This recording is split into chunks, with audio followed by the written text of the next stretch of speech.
Well, today is Australia Day. Every year I struggle over the meaning behind this particular illustrious day. For those of you that watch my videos here in the United States, Australia Day is kind of, I guess, like Independence Day, except we're not independent.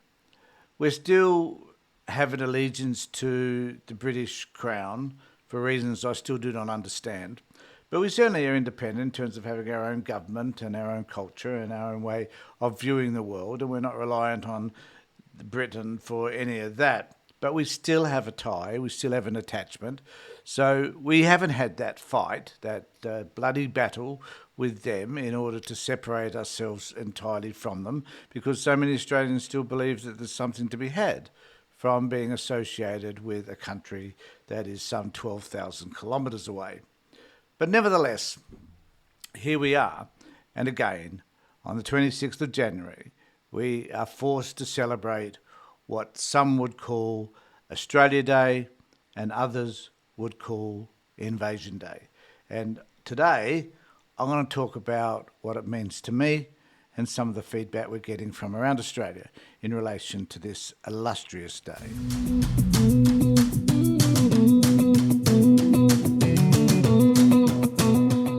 So, around Australia today, there are Australia Day celebrations, which usually means that we sit together, have a barbecue, buy heaps and heaps of beer and other alcohol, and get pissed.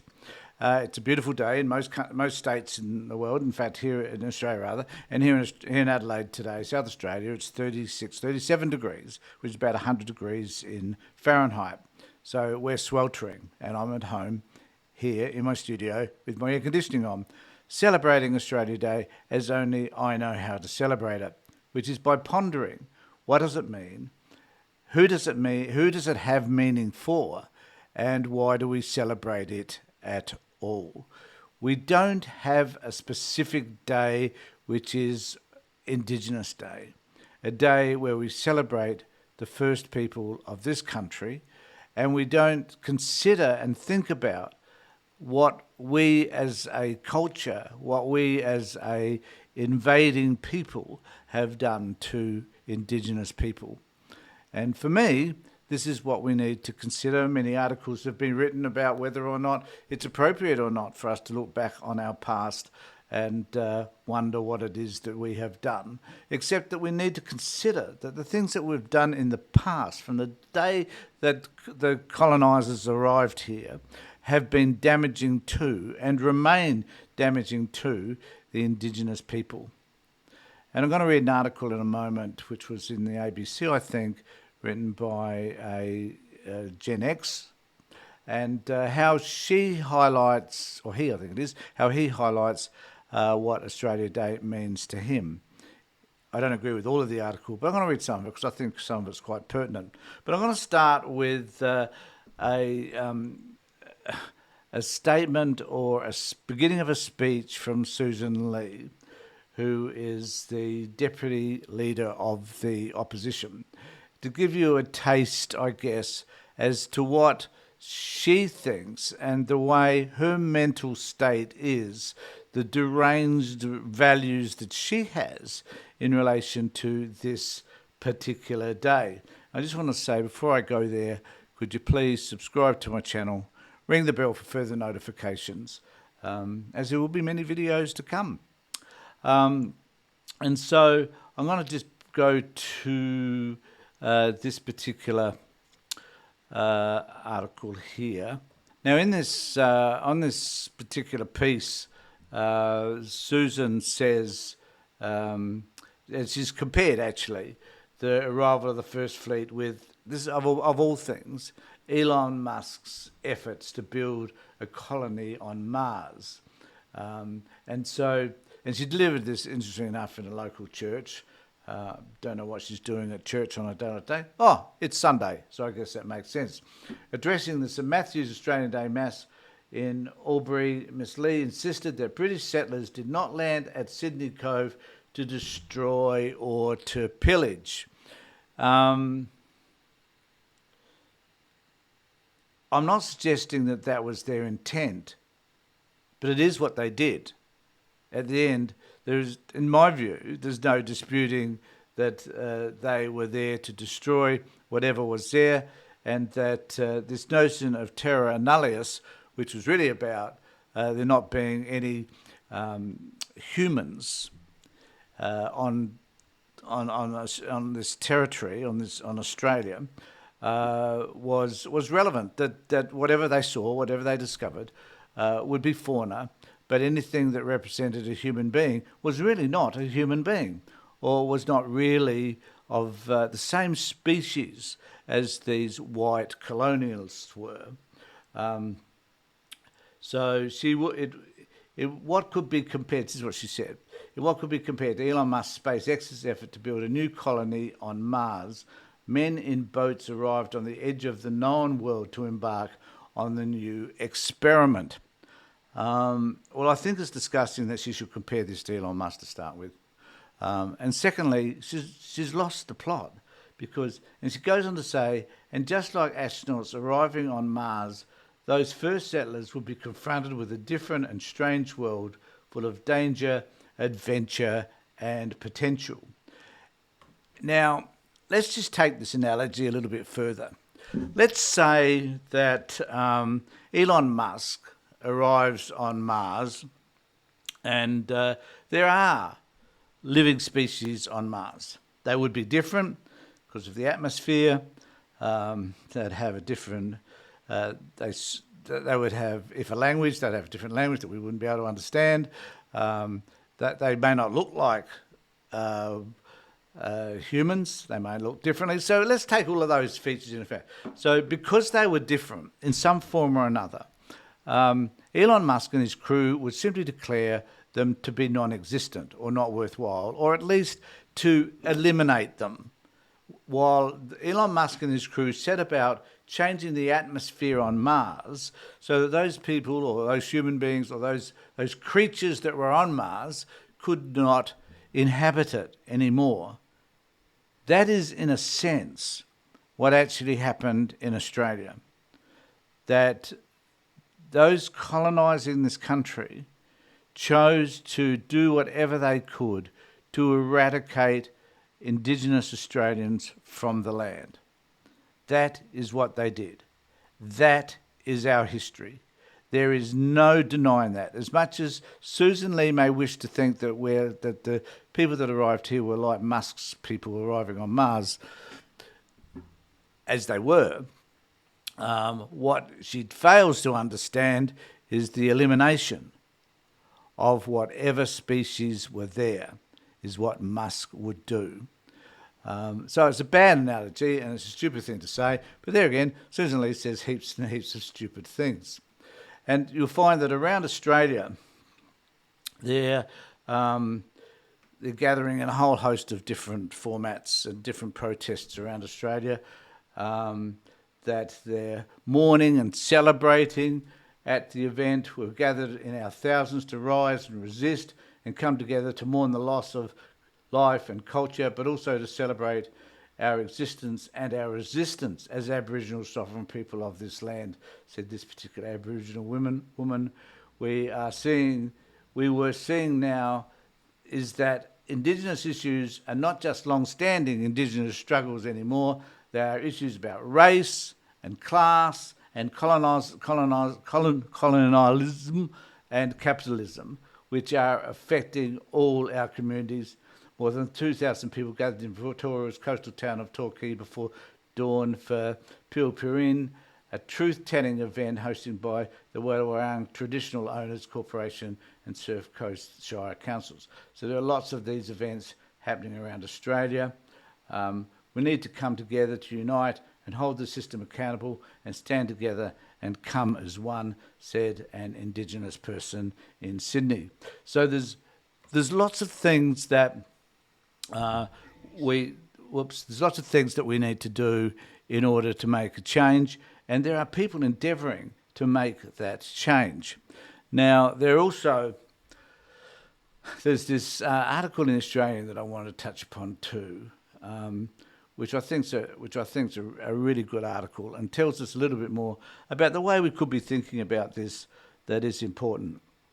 And for me, the issue is really, do we acknowledge the fact that we are, whether we're white, brown, whatever, what religious background we come from, what culture we may bring with us, we are still Australians. We live on this land. Um, but then we must do that without excluding and without ignoring the history. There is a great desire in the United States and here in Australia to ignore the history that they'll say that I wasn't a party to that. No, I may not have been. There's many things I haven't been a party to that I'm still ashamed of because our forefathers were a party to it. And that our parents had racist views. I feel ashamed of that because there are times I took upon those racist views. So there's much we could feel ashamed of because to some extent we've bought into it. And we need to not buy into this myth that the past does not matter anymore. And in this particular article, it is now more than a decade since I began as a student at ANU, and I, like so many other Australians, have seen successive governments pay lip service to the horrors that were done to Australia's First Peoples. This person, incidentally, is not Aboriginal. Launch new initiatives, issue national apologies, which we've all done, hold referendum, which we did, promise to close the gap, which we've endeavoured to do but haven't been successful at, and with each passing year and each political failure, have become more and more convinced that the damage cannot be repaired. Even if we're able to close the gap, even if we're able somehow to ensure an equal quality of life to be shared by all Australians, the harm done on these people, the destruction of their bodies and culture and lands cannot be undone. I think no truer word has been said. I find myself striking an uneasy balance. Australia is an incredible place for which I remain immeasurably grateful. For it is the country that gave refuge to my grandmother even as the rest of her family were wiped out in the Holocaust. This country provided me with health care when I was down and out. This country afforded me the services and opportunities necessary to rebuild a life after many years spent battling addiction and mental illness, and a legal system that gave me the opportunity to prove myself as worthy of my freedom. This country compels me to vote and is inhabited by people who regard littering as a cardinal sin. Those two things are so true. We are compelled to vote, and we abhor people that litter. This country gives me the space to drive for a few hundred kilometres in any direction, spend a night or two in my tent with my dog, and gaze upward at starry nights that hold my soul like a pebble in the palm of its hand. When I compare my experience of this country, my family being given safe haven, me being given access to adequate medical resources, and my fair treatment under the law, I must acknowledge how different things might be if I had been born an Aboriginal or Indigenous person. And I think that reflection is so true because that is, you and I, if you're a white person, cannot appreciate, cannot understand, should not say that we do understand, for that matter, what it is like being an Indigenous person in this country. Because we experienced from the referendum last year that we are a racist country, that we see Indigenous people different to us white people and us people that come from other cultures apart from First Nations culture.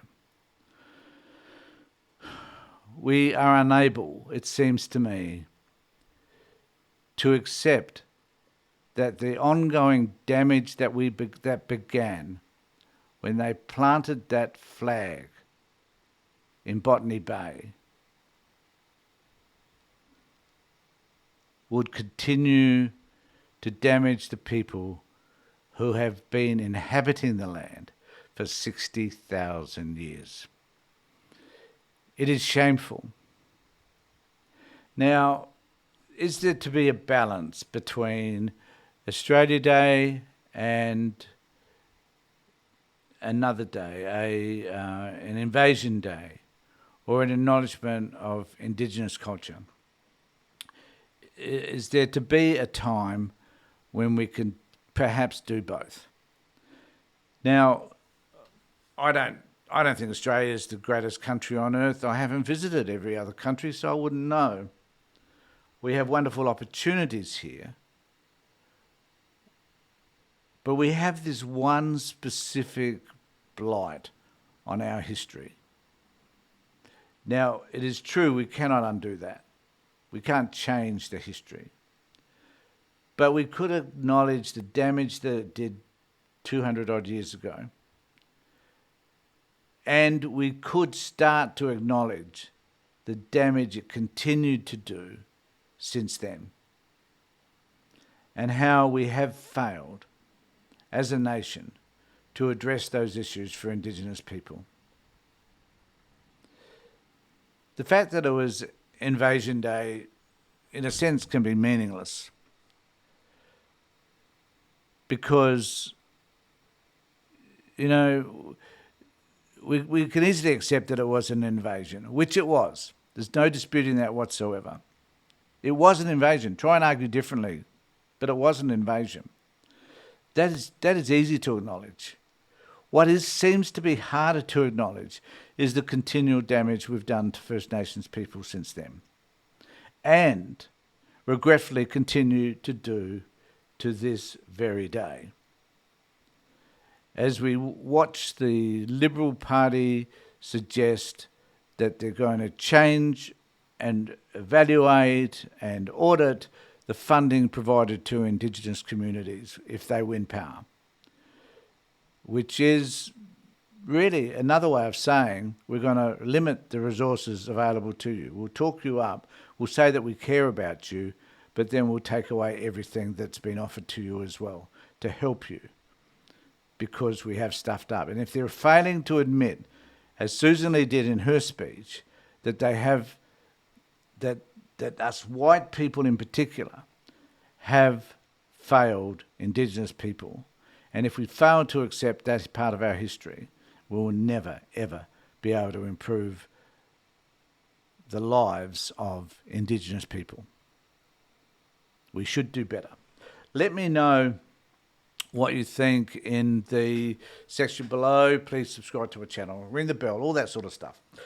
But also, think about it.